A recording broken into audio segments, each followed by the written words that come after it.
So, hi there, Professor. Uh, my name is Jesse McCullough, and this is my first video blog. So, this is the first time I've filmed myself in something like this, so please bear with me.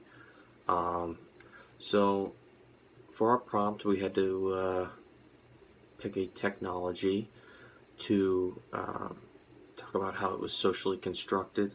The technology that I chose was the mobile smartphones and tablets. Um, So before I go any further, I just wanted to give a quick quote on social construction, a definition, explain it a little bit easier because I find it kind of confusing, but I think I've got it now. So I'm quoting a paper here. Basically, what social construction is saying that something that we've designed and built, this thing could not have existed if we had not built it. And we need not have built it at all, at least not in its present form.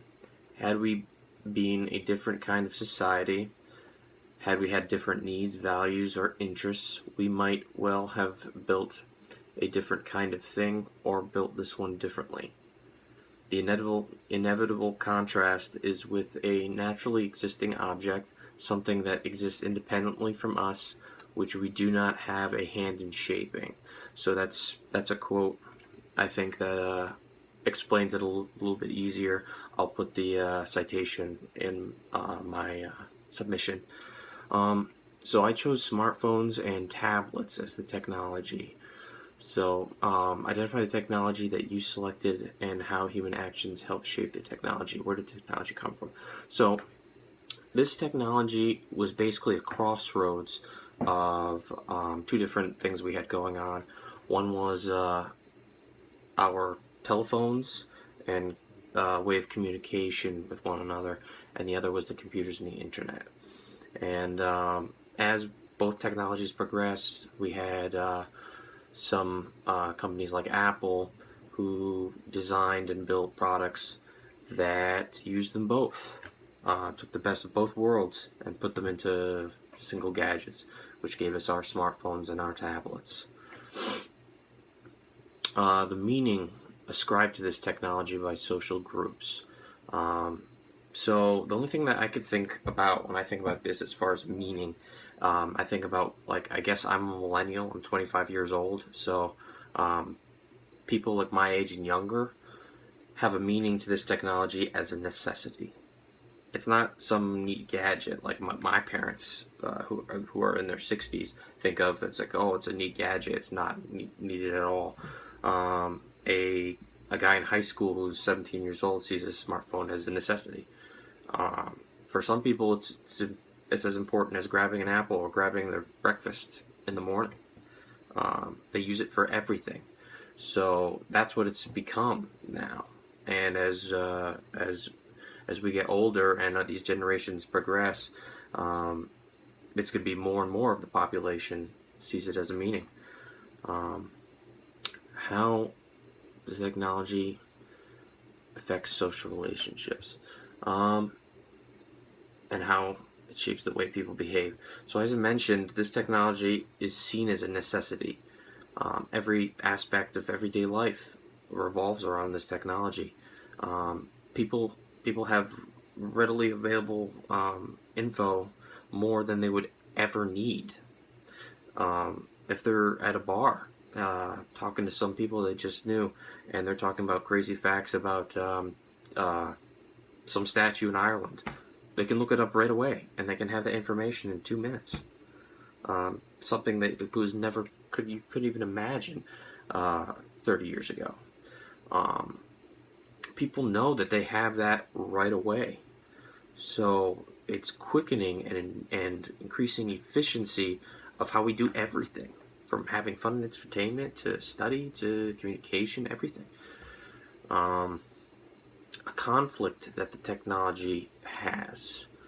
What I think about as far as a conflict, because I think all this is great for us. It's how, as a human race, we're progressing and we're becoming more and more advanced. It's how we're making our everyday lives better, more comfortable. The big thing that I thought of was the dependency and the split between the generations that I thought.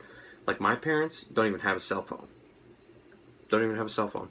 It's difficult enough to get them to, to use a laptop properly. It's just the way it is. They're old fashioned. There's that difference between the generations,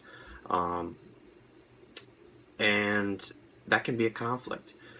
Some people are not ready for that dependency on this, and the technology is not ready either. Like, look at our smartphones. You go into the woods in certain places, you're not going to have service. It's not foolproof yet, so that's a conflict.